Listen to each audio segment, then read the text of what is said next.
Hello all, welcome to the Sound of Education YouTube channel. From today, I am going to start the new course for Artificial Intelligence and Machine Learning. Now in this today's session, we are going to discuss about the history of AI and the basic introduction about the Artificial Intelligence. और हर lecture के बाद मैं आपको इसके जो notes है वो भी प्रोवाइड करूँगा, आपको उसका लिंक जो है वो डिस्क्रिप्शन में मिल जाएगा. So now in this today's session we are going to discuss about the history and some applications of AI, some advantages and disadvantages of AI. So let's start our first session, which is on history of AI and some basic introduction about artificial intelligence. So now before going to start the history about AI, first we need to understand what is artificial intelligence. सो पहले हम समझते हैं artificial intelligence exactly है क्या, उसके बाद हम देखेंगे हिस्ट्री. ठीक है. So as you see what is artificial intelligence. So artificial intelligence is composed of two words, artificial and intelligence. So first you need to understand the meaning of these two words, that is artificial and intelligence. Where artificial defines और artificial means the man made. Artificial मतलब जो इंसान ने बनाया हुआ हो ऐसी चीज़, उसे हम कहते हैं artificial. And the intelligence means thinking power, सोचने की शक्ति. So basically artificial intelligence means ऐसी चीज़ या फिर ऐसी मशीन्स जो इंसान ने बनाई हो और वो सोच सकती हो इंसान की तरह. So this is the basic concept और this is the basic meaning of artificial intelligence. Now if you see the definition of AI, that is artificial intelligence, it is the branch of computer science by which we can create intelligent machines which can behave like a human, think like a human and able to make decisions. ठीक है, मतलब ऐसी machines जो इंसान की तरह सोच सके, इंसान की तरह बिहेव कर सके और इंसान की तरह ही डिसीजन ले सके. ठीक है. सो ऐसी सारी मशीन्स जो है उसे हम कहेंगे आर्टिफिशियल इंटेलिजेंस बेस्ड मशीन. ठीक है. सो this is about the AI, right. Now move towards the history of AI. Now see, अभी ये जो हिस्ट्री ऑफ एआई है ये कोई अभी 10-15 साल पहले आया हुआ कॉन्सेप्ट नहीं है. 1943 से ये आर्टिफिशियल इंटेलिजेंस जो टर्म है या फिर ये जो कॉन्सेप्ट है या फिर ये जो टेक्नोलॉजी है वो तब से शुरू हुआ है. जैसे इन 1943 the evolution of first artificial neuron, मतलब वहाँ पे जो 1943 में फर्स्ट आर्टिफिशियल न्यूरॉन का इवोल्यूशन हुआ, मतलब वो वहाँ से वो स्टार्ट हुआ. ठीक है. उसके बाद the actual birth of AI term is in 1956 by mister John McCarthy. तो उन्होंने क्या किया, एक कॉन्फ्रेंस किया. उसमें कॉन्फ्रेंस का नाम था डार्टमाउथ कॉन्फ्रेंस और उसमें उन्होंने ये जो आर्टिफिशियल इंटेलिजेंस टर्म्स है वो उन्होंने वहाँ पे कॉन्सेप्ट उनके कॉन्फ्रेंस में उन्होंने वो सामने रखा. तो वहाँ से actual birth of AI start हुआ. ठीक है, 1956. Now if you are considering about the 1966, तो 1966 में ये हुआ कि भाई फर्स्ट चैटबॉट बनाया, उसका नाम था एलिजा. ठीक है. जो चैटबॉट अभी आप यूज़ करते हो, जैसे फ्लिपकार्ट पे यूज़ करते हो, अमेज़ॉन पे यूज़ करते हो, तो उस टाइप का जो चैटबॉट था वो 1966 में पहला बनाया गया फर्स्ट, उसका नाम था एलिजा. उसके बाद 1972 में एक इंटेलिजेंस रोबोट बनाया गया, उसका नाम था वाबोट 1. You can see here, see, right. उसके बाद 1947 से लेके 1943 तक ये जो आर्टिफिशियल इंटेलिजेंस था वो आगे बढ़ता गया. उसके बाद कंप्यूटर्स आ गए, उसके बाद सारे लोग कंप्यूटर्स यूज़ करने लगे. उसके बाद स्पेशली इन 1997 IBM ने एक डीप ब्लू नाम का एक सुपर कंप्यूटर बनाया और वो सुपर कंप्यूटर ने जो वर्ल्ड चेस चैम्पियन प्लेयर था उसको ही उसने बीट कर दिया. सो ये एक बहुत बड़ा अचीवमेंट था IBM के लिए और पूरी AI टेक्नोलॉजी के लिए. नाउ इन दिस 2002 ईयर पहला जो कमर्शियल जिसे हम कहते हैं कमर्शियल वैक्यूम क्लीनर था वो बनाया गया, उसका नाम था रूम्बा। ठीक है, उसके बाद 2002 से लेके अभी तक, मतलब 2022 तक जितनी भी सारी चीज़ें हैं वो सारा एआई का ही देन है। फॉर एग्ज़ाम्पल गूगल असिस्टेंस हो गया, अमेज़ॉन का एलेक्सा हो गया, सीरी हो गया, ये जो सारी चीज़ें हैं, even you can consider the Netflix, Facebook, Instagram, all these things are working on a artificial intelligence. So ये था पूरा आर्टिफिशियल इंटेलिजेंस का हिस्ट्री। ठीक है, so now this is all about the history of artificial intelligence. Now we'll discuss about the some applications of AI.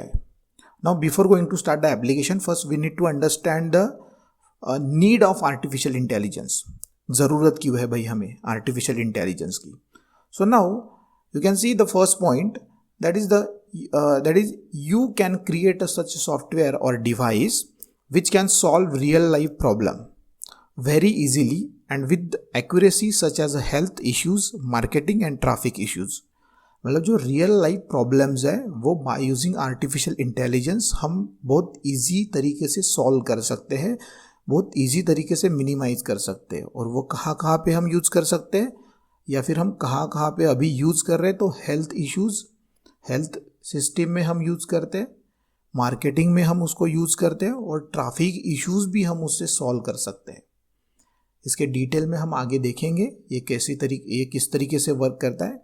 Next point, you can create your personal virtual assistant such as a Cortana, Google assistant, Siri etcetera, और you can also consider the Alexa, right. So ये क्या है, आपके personal virtual assistants है। मतलब आप अगर इसे कुछ क्वेश्चन पूछोगे तो वो आपको उसका जवाब देगा, ठीक है, क्योंकि उसको उसी चीज़ के लिए बनाया गया है, to assist you, right. Now the third point is you can build such a robot which can work in an environment where survival of human can be at risk. मतलब आप ये जो रोबोट्स है, ये जो मशीन्स है, वो आप ऐसी सिचुएशन के लिए बना सकते हो जहाँ पे इंसान का जाना पॉसिबल नहीं है, या फिर ऐसी कंडीशंस जहाँ पे इंसान का काम करना पॉसिबल नहीं है, वहाँ पे आप ये रोबोट्स बना सकते हो। और वहाँ पे आप ये AI यूज़ करके ये जो सारी मशीन्स है आप वहाँ पे यूज़ कर सकते हो, ठीक है, जहाँ पे इंसान इजीली काम नहीं कर सकता। अच्छा, फॉर एग्जांपल अगर मान लो मार्स पे जाना है, तो मार्स पे अबे नॉर्मल इंसान तो नहीं जा सकता, तो इसके लिए वहाँ पे वो रोवर्स बनाए जाते हैं, ठीक है। तो वहाँ पे वो जाके जो भी सारी चीज़ें इकट्ठा करनी है, जो भी सारे एविडेंस लेना है वो ले लेता है, और वो नीचे अर्थ पे भेजता है।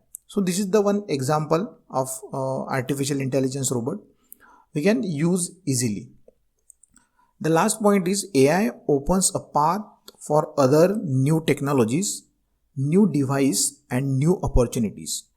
अगर न्यू टेक्नोलॉजी हम देखेंगे, न्यू टेक्नोलॉजी हम अगर अडॉप्ट करेंगे तो उससे हम न्यू अपॉर्चुनिटीज़ क्रिएट कर सकते हैं, उसमें बहुत सारे न्यू डिवाइसेस भी हम क्रिएट करेंगे। सो ये एक पाथ हमारे लिए ओपन हो जाता है अगर हम आर्टिफिशियल इंटेलिजेंस का यूज़ करते हैं तो। So this is the basic, or we can say this is the need of artificial intelligence in nowadays, right? So this is all about the need of artificial intelligence. Now move towards some applications of AI. AI कहाँ पे अभी use हो रहा है। Now you can see AI nowadays used in automobile industry, in manufacture industry में आपको ये fault detection के लिए यूज़ किए जाते हैं। उसके बाद सेफ्टी मेजर्स के लिए यूज़ किया जाता है AI। उसके बाद गेमिंग में आप यूज़ करते हो, जैसे नॉर्मल आप जब भी कोई गेम मोबाइल में खेलते हो, या फिर आप कोई भी PC में गेम खेलते हो, तो आप जो उसमें भी AI टेक्निक यूज़ की जाती है। जैसे आप 3D गेम खेलते हो, जैसे आप VR virtual reality related game अगर आप खेलते हो, तो उसमें भी ये जो आर्टिफिशियल इंटेलिजेंस टेक्निक है वो यूज़ की है। उसके बाद गवर्नमेंट सेक्टर में भी आर्टिफिशियल इंटेलिजेंस का यूज़ हो रहा है, हेल्थ केयर इंडस्ट्री में भी उसका यूज़ हो रहा है। उसके बाद फाइनेंस बैंकिंग सिस्टम में भी उसका यूज़ हो रहा है, एजुकेशन सिस्टम में भी हो रहा है, और बिजनेस में भी हो रहा है। Will discuss detail about the applications of AI, because इसके ऊपर पूरा हमें एक चैप्टर है, उसमें हम सारी एप्लीकेशन डिटेल्स में पढ़ेंगे. ठीक है. This session is only about the basic introduction of artificial intelligence, right. Now next, so these are the some advantages of artificial intelligence. We need to understand the advantages one by one. So first is high accuracy with less error. अगर artificial intelligence हम use करते हैं तो उससे हमें accuracy high मिलती है with the less error, right. Now high speed, काम जल्दी जल्दी ख़त्म हो गई, स्पीड हाई होगा तो प्रोडक्टिविटी बढ़ेगी. ठीक है. हाई रिलायबिलिटी, हम उस पर रिलायबल हो सकते हैं, मतलब हम उस पर ट्रस्ट कर सकते हैं. ठीक है. रिलायबल क्यों हो सकते हैं? क्योंकि उसका स्पीड अच्छा है और वो हाई एक्यूरेसी हमें देता है. Now next point is useful for risky areas. जैसे हमने अभी डिस्कस किया कि ऐसे एरियाज जहाँ नॉर्मल ह्यूमन बीइंग वर्क नहीं कर सकते, जो वो टास्क वो परफॉर्म नहीं कर सकते, तो उस कंडीशन में हम एआई टेक्निक यूज़ करके वो जो सारे टास्क है वो हम करवा सकते हैं. जैसे फॉर एग्जांपल रोबोटिक आर्म. ठीक है. Now fifth one is a digital assistance. इसके बारे में भी हमने ऑलरेडी डिस्कस किया, like Cortana for Microsoft, then Siri, then Alexa. So these are the digital assistants. तो इससे आपको असिस्टेंट मिलेगा, आपको वो आपकी जो भी रिक्वायरमेंट है वो सारे फुलफ़िल करेंगे. ठीक है. जैसे आप अगर अमेज़ॉन एलेक्सा से आप कुछ पूछते हो कि भाई टाइम क्या हो गया, तो आपको बता देता है. जैसे क्रिकेट का स्कोर क्या हो गया तो भी आपको वो बता देता है. ठीक है. Now last one is a useful as a public utility. Public utility, इसका एक बेस्ट एग्जांपल आपको दूँ, सीसीटीवी. ठीक है. सीसीटीवी या फिर ट्रैफिक सिग्नल या फिर जो ट्रैफिक कैमराज होता है वो यूज़ पब्लिक यूटिलिटीज़ के लिए भी हम आर्टिफिशियल इंटेलिजेंस का यूज़ कर सकते हैं. So these are the some advantages of artificial intelligence, and that's why we need artificial intelligence nowadays. Now these are the advantages. Now will move towards the disadvantages of artificial intelligence. अगर advantages है तो कुछ disadvantages भी होंगे. So let's discuss the disadvantages of artificial intelligence. Number first disadvantages is high cost. Nowadays artificial intelligence technique, if you have to use the artificial intelligence techniques, the initial investment cost is very high nowadays, right? Now second point is can't think out of the box. मतलब वो कुछ अलग सोच नहीं सकता. जिस चीज़ के लिए वो मशीन को हमने डिज़ाइन किया है वो बस वही काम रिपीटेडली करते जाएगा, वो कुछ अलग नहीं सोचेगा. जैसे अगर मान लो हमने एक पिक एंड प्लेस रोबोट बनाया, उसे ये एक ए चीज़ उठा के एक ये बी जगह पे रखना है, तो वो बस उसको यहाँ से उठा के यहाँ पे ही रखेगा. ठीक है. क्योंकि उसे हमने उसी तरीके से डिज़ाइन किया, उसी तरीके से हमने उसे प्रोग्रामिंग किया है. सो वो कुछ अलग नहीं सोच सकता. So can't think out of the box. So this is the disadvantages of artificial intelligence, right. Number third is a no feelings and emotions. Exactly अगर मशीन है तो उसे ना फीलिंग्स होगी ना इमोशंस होंगे. ठीक है. तो वो एग्जैक्टली कर क्या रहा है, वो जिस चीज़ के लिए हमने उसे डिज़ाइन किया है वो सही तरीके से कर रहा है नहीं कर रहा है, वो हमारे लिए यूज़फुल है नहीं है, वो हमारी इमोशंस नहीं समझ सकता.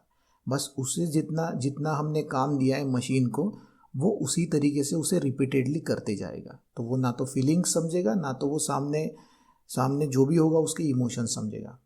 तो this is the disadvantages. Now number fourth is increases the dependency on machines. Now इसका बेस्ट एग्जांपल है mobile phones. Nowadays we are very much dependent on mobiles. अगर अभी की करंट सिनारियो की बात करें तो हम मोबाइल पे बहुत ज़्यादा डिपेंड हो गए. हम सारी चीज़ें हमारे मोबाइल में कैरी करते हैं. ठीक है. तो डिपेंडेंसी भी हमारी बहुत बढ़ती जाएगी अगर हम इस तरीके की मशीन्स यूज़ करेंगे तो. ठीक है. उसके बाद नो ओरिजिनल क्रिएटिविटी, कुछ नया नहीं रहेगा. वही सारी चीज़ें वही सारे टास्क के लिए यूज़ करेंगे, वही रिपीटेडली वही करते जाएंगे. ठीक है. So no original creativity. Now so this is all about the disadvantages of artificial intelligence, right? Now this is all about the today's session actually. Only in this first session only we have to discuss about the basic introduction of AI and the history behind the AI. Now in next lecture we are going to discuss about the comparison between the data science and artificial intelligence. उनका difference क्या है दोनों का, वो हम अगले lecture में cover करेंगे. सो यस, अगर आपको वीडियो यूज़फुल लगा है तो प्लीज़ चैनल को सब्सक्राइब कीजिए, वीडियो को लाइक कीजिए, शेयर कीजिए और बेल आइकन को दबाइए ताकि आपको आने वाले सारे वीडियोज़ की लिंक मिलती रहे. Thank you.